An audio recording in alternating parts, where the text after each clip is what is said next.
Welcome to Focus on Gaza. I'm Imran Garda. Coming up on this week's program, the bombed businesses of Gaza. We look at the collapse of industry in the Strip. Educated but unemployed. We visit Gazan students in Jordan. And the Israeli blockade squeezes the Gazans dry. We meet a juice seller struggling to make ends meet.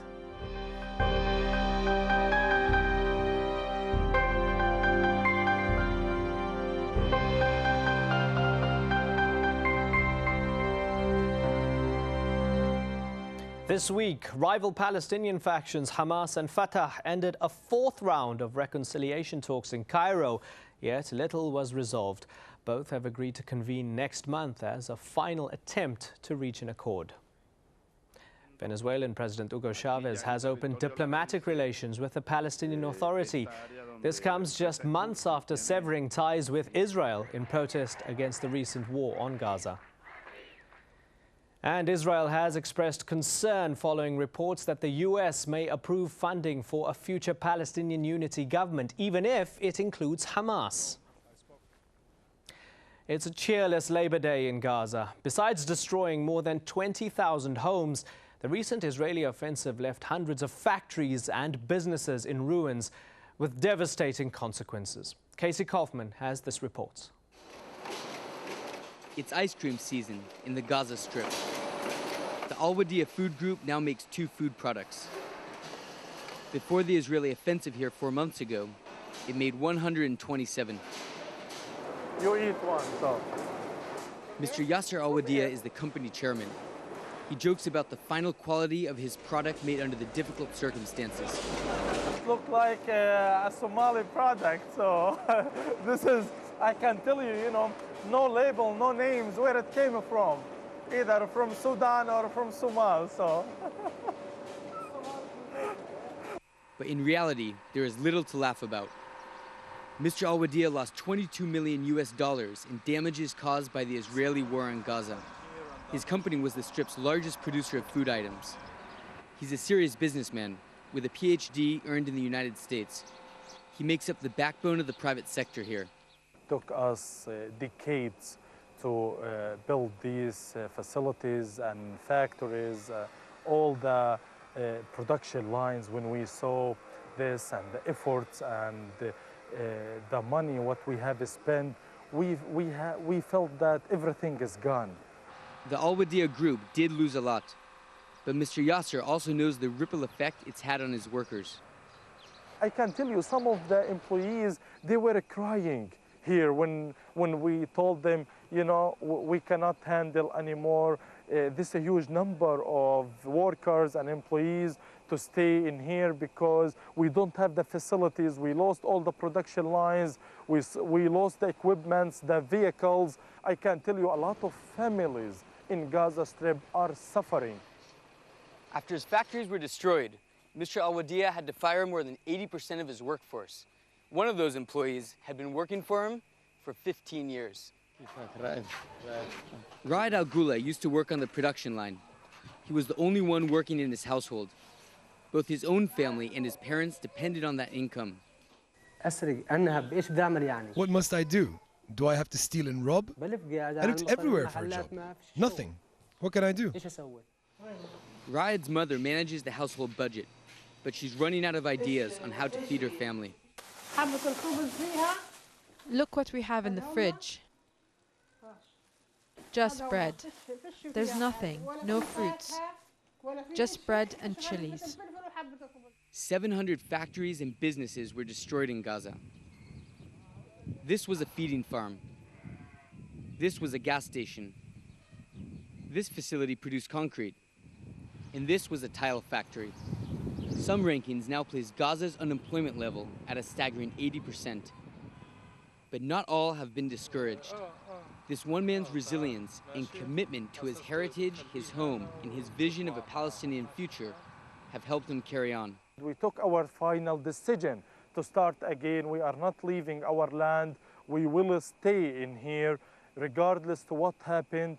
And we still believe as business people and as a business community that the improvement of the Palestinian economy will have the stability in the whole region and will start, living in peace. The Al Wadiya Food Group could have cut its losses and filed for bankruptcy.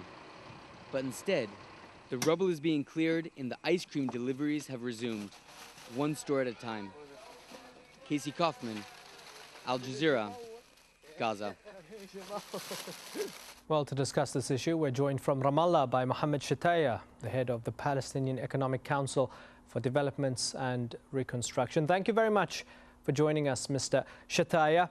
Israeli spokesmen go to great lengths in saying that since, as they claim, they left Gaza in 2005 completely, the Palestinians there had a choice.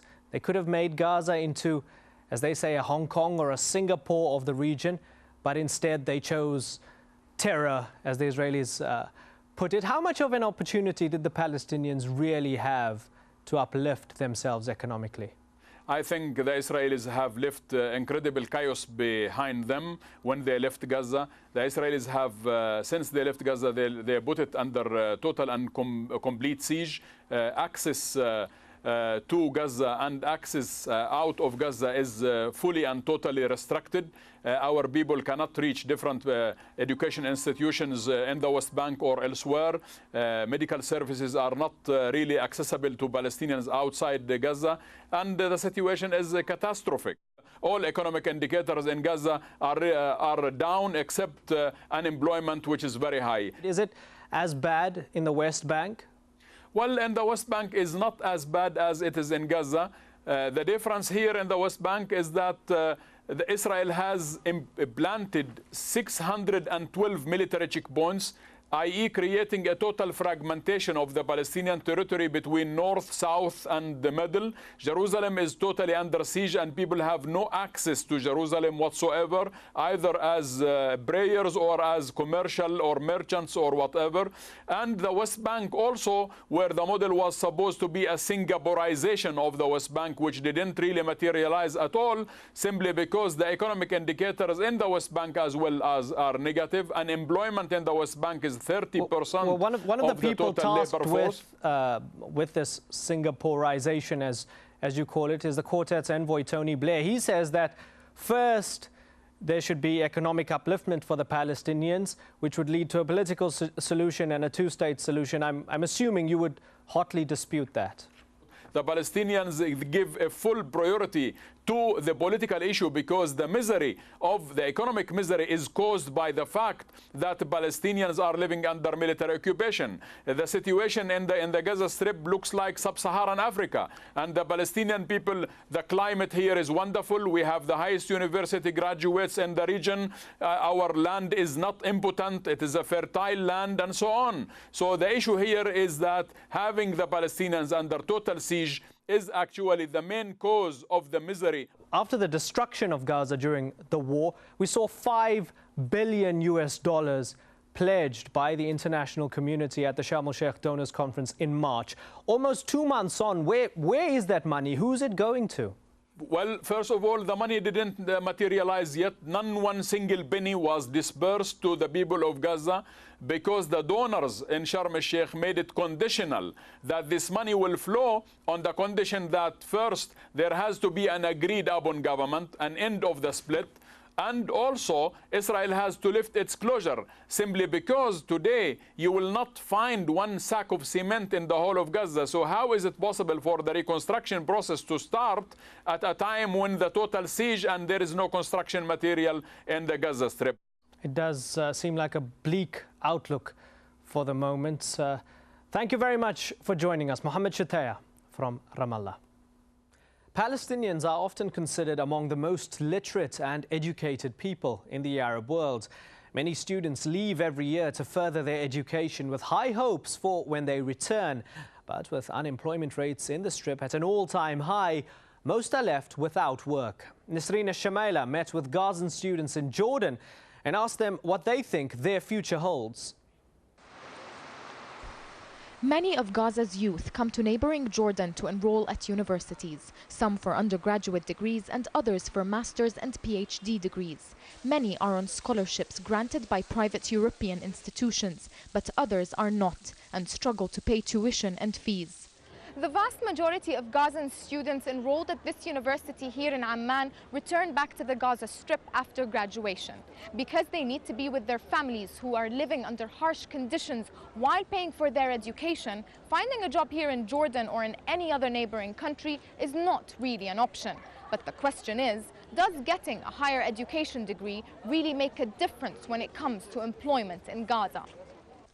Isra Ismail and Muhammad Al-Nahal are both from Gaza. They're both studying to get their masters in industrial engineering at Jordan University, and both got their bachelor degrees from the Islamic University of Gaza and are here on scholarships. 26-year-old Muhammad is married and hasn't seen any family members for 15 months.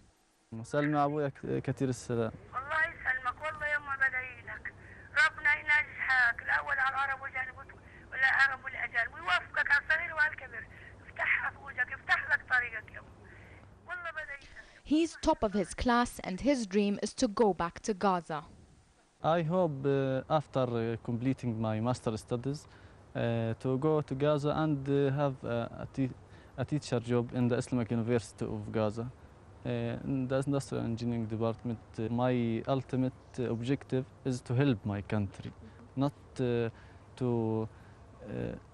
stuck with the problems, but challenge the problems. Isra, who lost her father during Israel's recent war on Gaza, has similar plans for the future. But she's aware that employment options in Gaza are very limited. I came here to get the opportunity to improve in Gaza, so I do not dream to go anywhere else. The percentage of unemployment is going up year after year, but as I said, I'm looking forward to a better future. Dr. Imad Salah, Jordan University's general registrar, has worked with Gazan students for years. He says their academic performance is exceptional given their overwhelming circumstances, but most return to jobs that they are overqualified for. Gazan students can't leave their families and think selfishly about pursuing more lucrative careers outside the Strip. Their families need them. Most graduates end up working at the Islamic University of Gaza. It's not their best option for employment, but probably the only option for the higher education graduates. That's why they work there. Rasha Tolba is another Gazan student getting her master's in computer science at Jordan University. But she's not going back to Gaza after she graduates this semester. Both her parents are dead, so she is moving to Saudi Arabia to marry her Palestinian fiancé, who was born and raised there. She's sad that none of her siblings in besieged Gaza can be at her wedding. In Gaza, people don't have the simplest necessities for life. We don't have water, electricity, fuel or food. Even animals are provided with more basic life necessities, but we human beings aren't. Rasha believes politics has a lot to do with employment in Gaza. Someone who doesn't belong to a certain political party may not get a job, and someone else who doesn't deserve the job may get it, simply because he belongs to the right party. Joining a political party to get a certain job is not on her agenda, but she says Gaza is a place no outsider would understand. Gazans are endowed with sheer resilience, she explains. Even if they kick, scream and claw their way through life, somehow they manage. Nisreen Al-Shamaili, Al Jazeera, Amman. After the break, we ask whether Palestinians need to leave their country to find success. And we meet a family dealing with the realities of unemployment in Gaza.